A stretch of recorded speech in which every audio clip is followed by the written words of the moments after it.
सबका हार्दिक स्वागत है। सही आ रही ना? तो आज हम भगवान कृष्ण की लीलाओं पर एक यहाँ पर नाटक प्रस्तुत करने जा रहे हैं। आज का दिन हमारे लिए भगवान श्री कृष्ण के और भी अधिक स्मरण का दिन है। तो सब प्रकार की भगवान की लीलाओं की चर्चा कथा के माध्यम से मतलब इससे रिकॉर्ड ही कर रहा हूँ। और नाटक लाइव में सही चल रहा है क्या? लाइव में सही चल रहा था। ये भगवान कृष्ण के अवतार की लीला पर हम आज ड्रामा करने जा रहे हैं।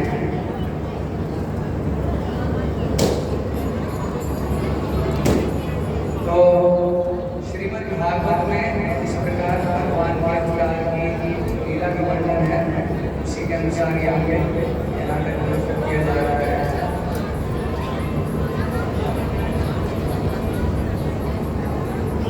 तो सबसे पहले जब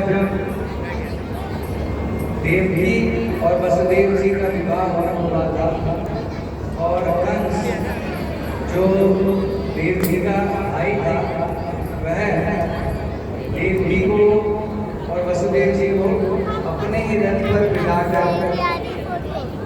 विदा करने जा रहा था। तो उसी समय एक आकाशवाणी होती है और उस आकाशवाणी को सुनकर कंस विचलित हो गया।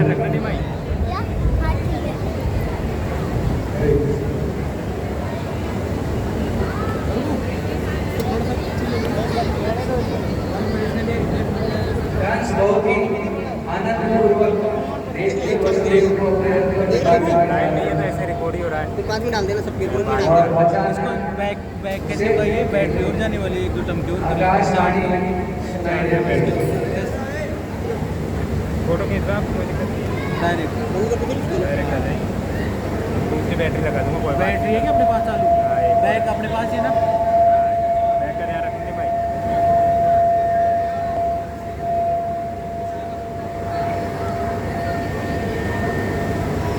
कहानी बढ़ रही है। लाइट का फोकस इधर से रहता है ना।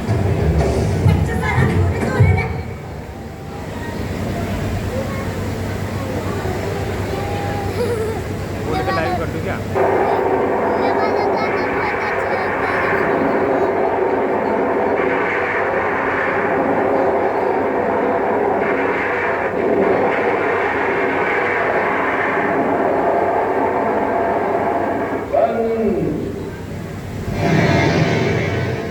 तेरे पाप की गागर भर चुकी है।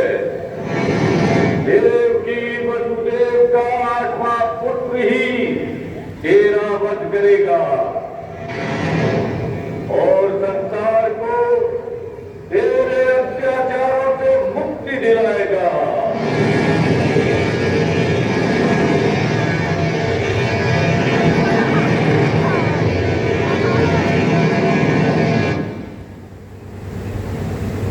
क्यों देखी जो आकाशवाणी हुई है ये सत्य है। तेरी होने वाली आखिरी संतान मेरा काल होगी। मेरे काल से पहले मैं काल की जड़ को ही खत्म कर देता हूँ। रुकिए रुकिए महाराज कंस, रुकिए महाराज कंस, ये आप क्या करने जा रहे हैं? आप आज ये बहुत ही शुभ दिन है कि आपकी बहन का विवाह हुआ है और आप एक स्त्री को और अपनी बहन को मांगने जा रहे हो। आपका जो संसार में यश है वो इसका अपयश होगा।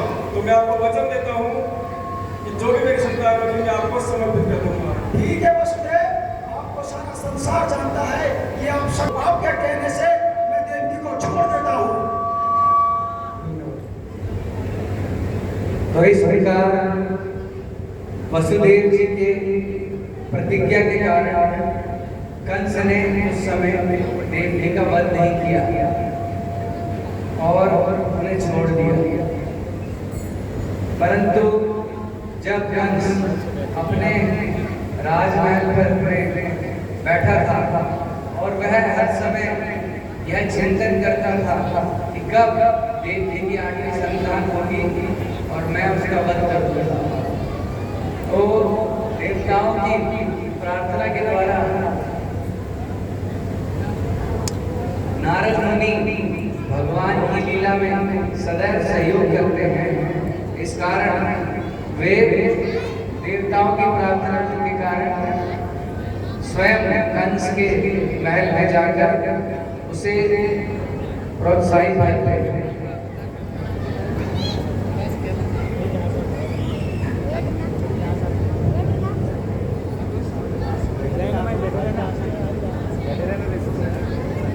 बैग का ध्यान रखना ना, जाए कहीं तो मेरे को बताना। विकास के लोग प्लान किए महाराज कंस आपने जो भविष्यवाणी सुनी है तो नहीं है आपका पहला पुत्र भी आपका पुत्र हो सकता है और आपका पुत्र भी पहला पुत्र हो सकता है, तो आप सावधान रहिए। और इस प्रकार कंस का भय और डर बढ़ गया और उसने यह निश्चय किया कि वह 8वें की जगह प्रत्येक संतान का वध करेगा। और इस कारण उसने देवकी और वसुदेव को सबसे पहले बंदी बना लिया।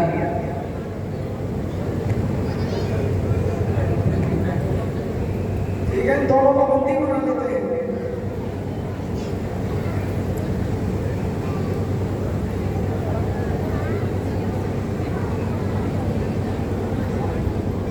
इस प्रकार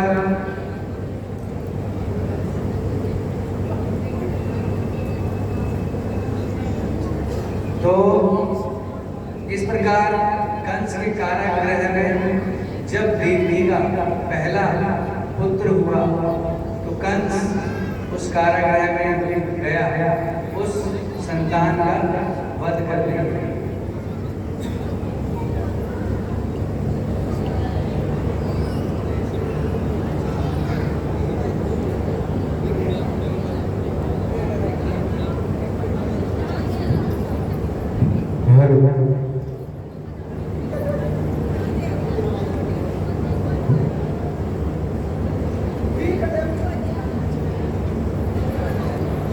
चालू है, चालू है।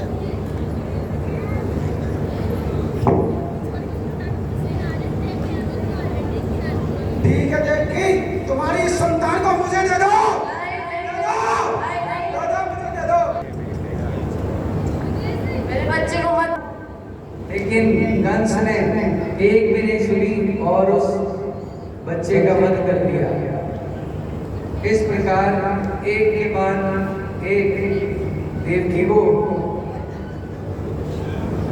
6 देवी के 6 पुत्र एक एक करके कंस ने जाकर मार दिए। ठीक है देवकी, आपका दूसरी संतान हुई है, इसे भी मुझे दे दो। नहीं, दे दो, मुझे दे दो, दे दो। तो एक एक करके इस प्रकार 6 पुत्रों का कंस ने वध कर दिया।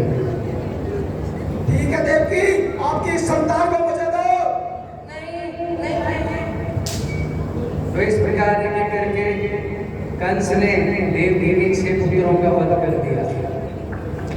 और 7वां जब पुत्र जन्म लेना था तो वो वास्तव में स्वयं अनंत शेष भगवान बलराम जी की माता के गर्भ में प्रकट हुए और भगवान कृष्ण की योग माया से उन्हें देवकी माता के गर्भ से रोहिणी माता के गर्भ में स्थानांतरित कर दिया गया।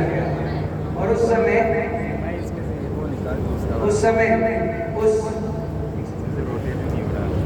समय जब कंस कारागृह में गया तो उसने देखा कि पुत्र की जगह एक पुत्री ने जन्म लिया है, तो वह अत्यंत आश्चर्यचकित हो गया और फिर उसका भी वध करना चाहा। ठीक है देवकी, ये कैसे हुआ? पुत्री की जगह पुत्री, इस पुत्री को भी मुझे दे दो, ये भी मेरा काल हो सकती है।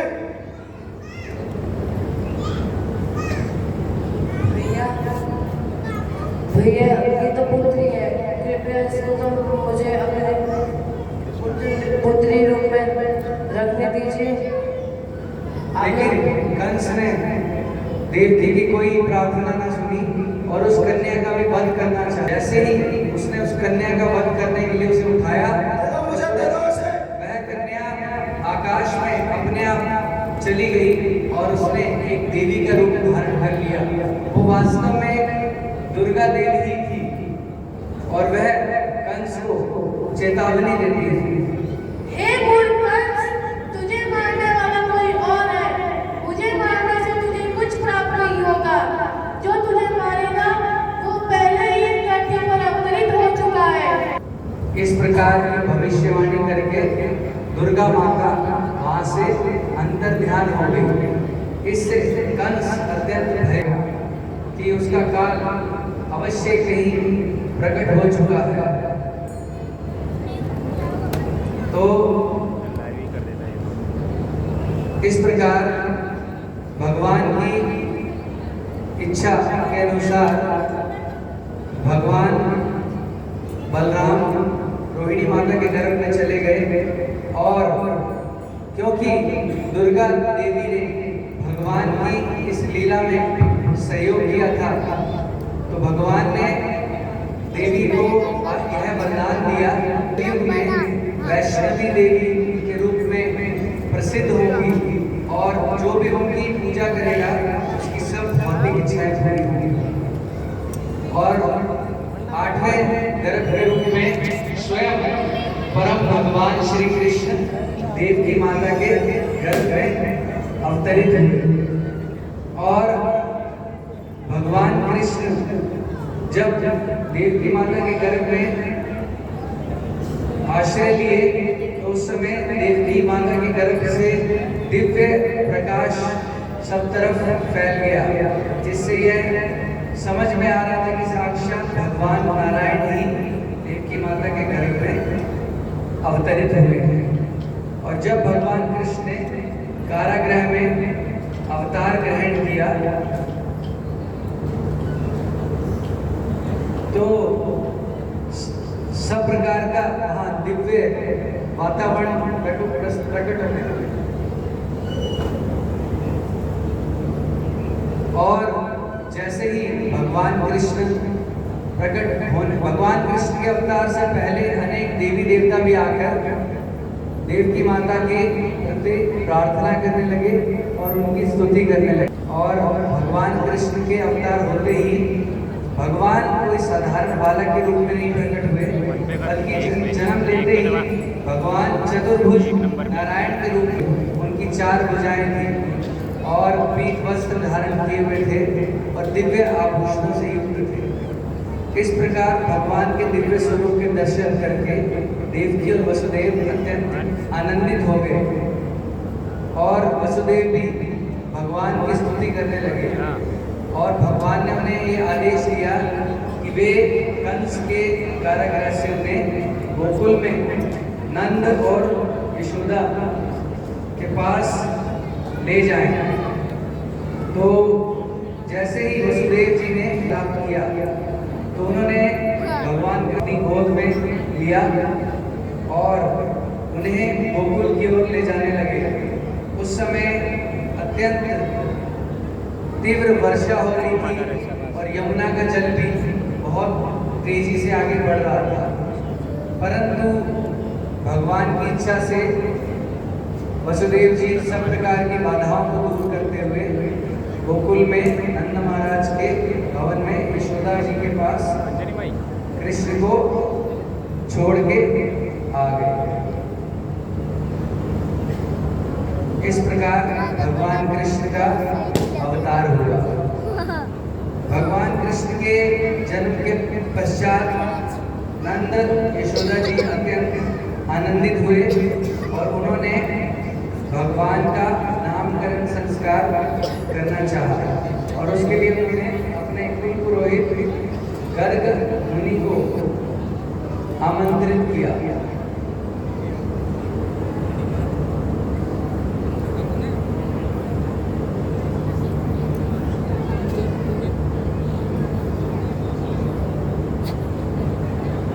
तो कृष्ण और बलराम का नामकरण संस्कार उनकी गौशाला में हुआ था।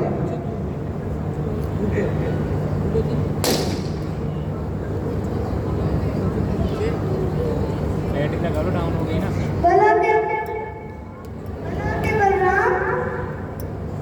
बलराम जी पूरी पृथ्वी को अपने सिर पे धारण कर देख रहे हैं।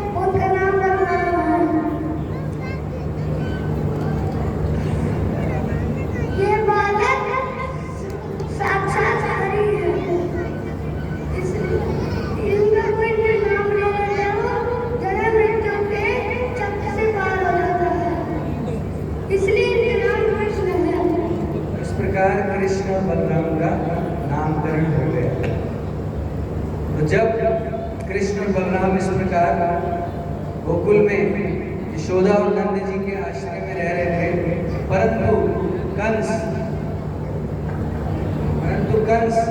हमेशा अपनी मृत्यु चिंतित था और उसे हमेशा यह भय सता रहा था कि उसका काल कहाँ पर छुपा हुआ है।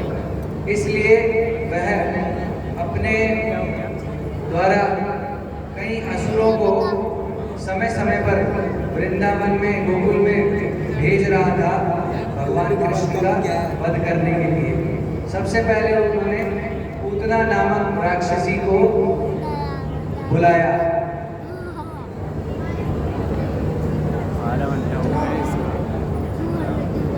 मेरा काल का वध करो साकार। तो इस प्रकार कंस के आदेश पर पूतना गोकुल में कृष्ण के वध की योजना से जाती है।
पूतना गोकुल में प्रवेश करती है और फिर नंद भवन में यशोदा माता के पास जाकर भगवान कृष्ण को दूध पिलाने का आग्रह करती है।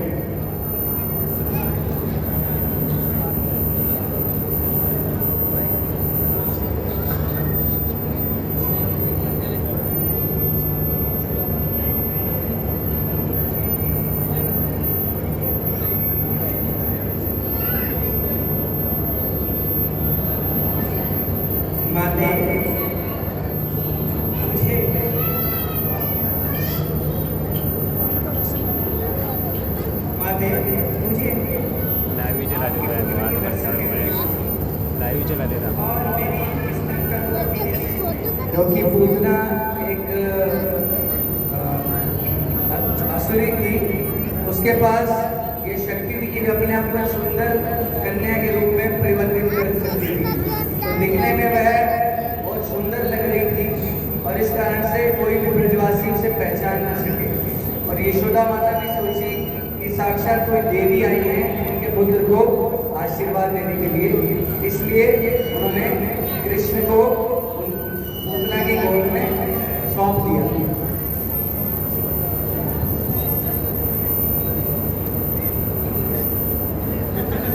लेकिन पूतना कृष्ण का वध करने के उद्देश्य से आई थी और अपने स्तन पर विष धारण करके आई थी कृष्ण का वध करने के लिए। जैसे ही उसने भगवान कृष्ण को दूध पिलाना चाहा तो भगवान कृष्ण ने दूध के साथ उसके प्राण भी खींच लिए।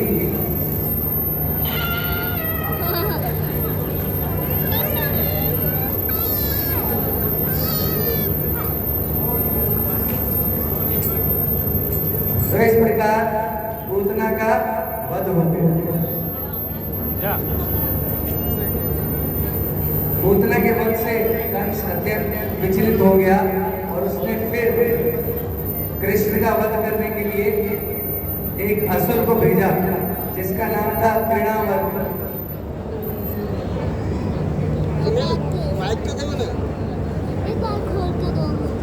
क्या करेगा तू ऐसे?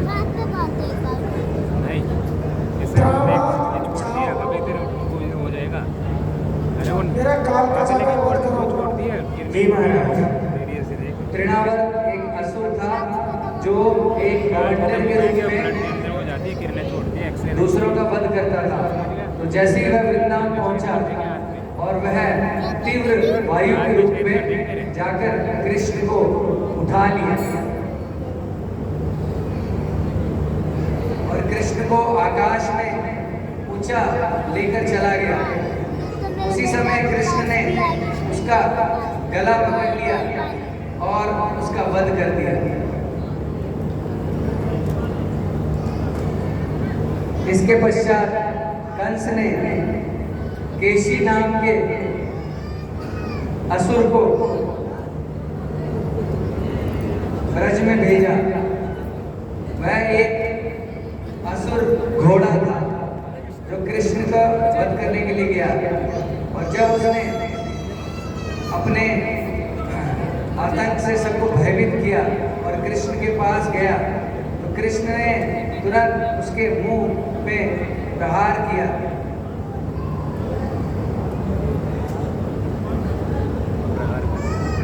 जिससे उस केसी असुर का वध हो गया। इसके पश्चात कंस अत्यंत भयभीत हो गया और फिर उसने एक योजना बनाकर कृष्ण और बलराम को मथुरा में स्वयं आमंत्रित किया अक्रूर जी को भेजकर। जैसे ही कृष्ण और बलराम मथुरा में कंस के महल में पहुंचे तो उस समय बड़े बड़े योद्धाओं से कृष्ण और बलराम को युद्ध करना पड़ा और उसके पश्चात जब सब प्रकार के योद्धा परास्त हो गए तो कृष्ण ने कंस पर आक्रमण किया।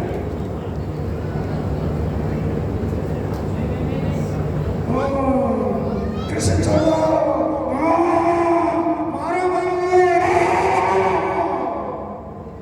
तो इस प्रकार भगवान कृष्ण ने कंस का भी वध कर दिया। हरे कृष्णा कृष्णा कृष्णा हरे हरे, हरे राम राम राम हरे हरे। श्री कृष्ण भगवान की हरे कृष्ण। हरे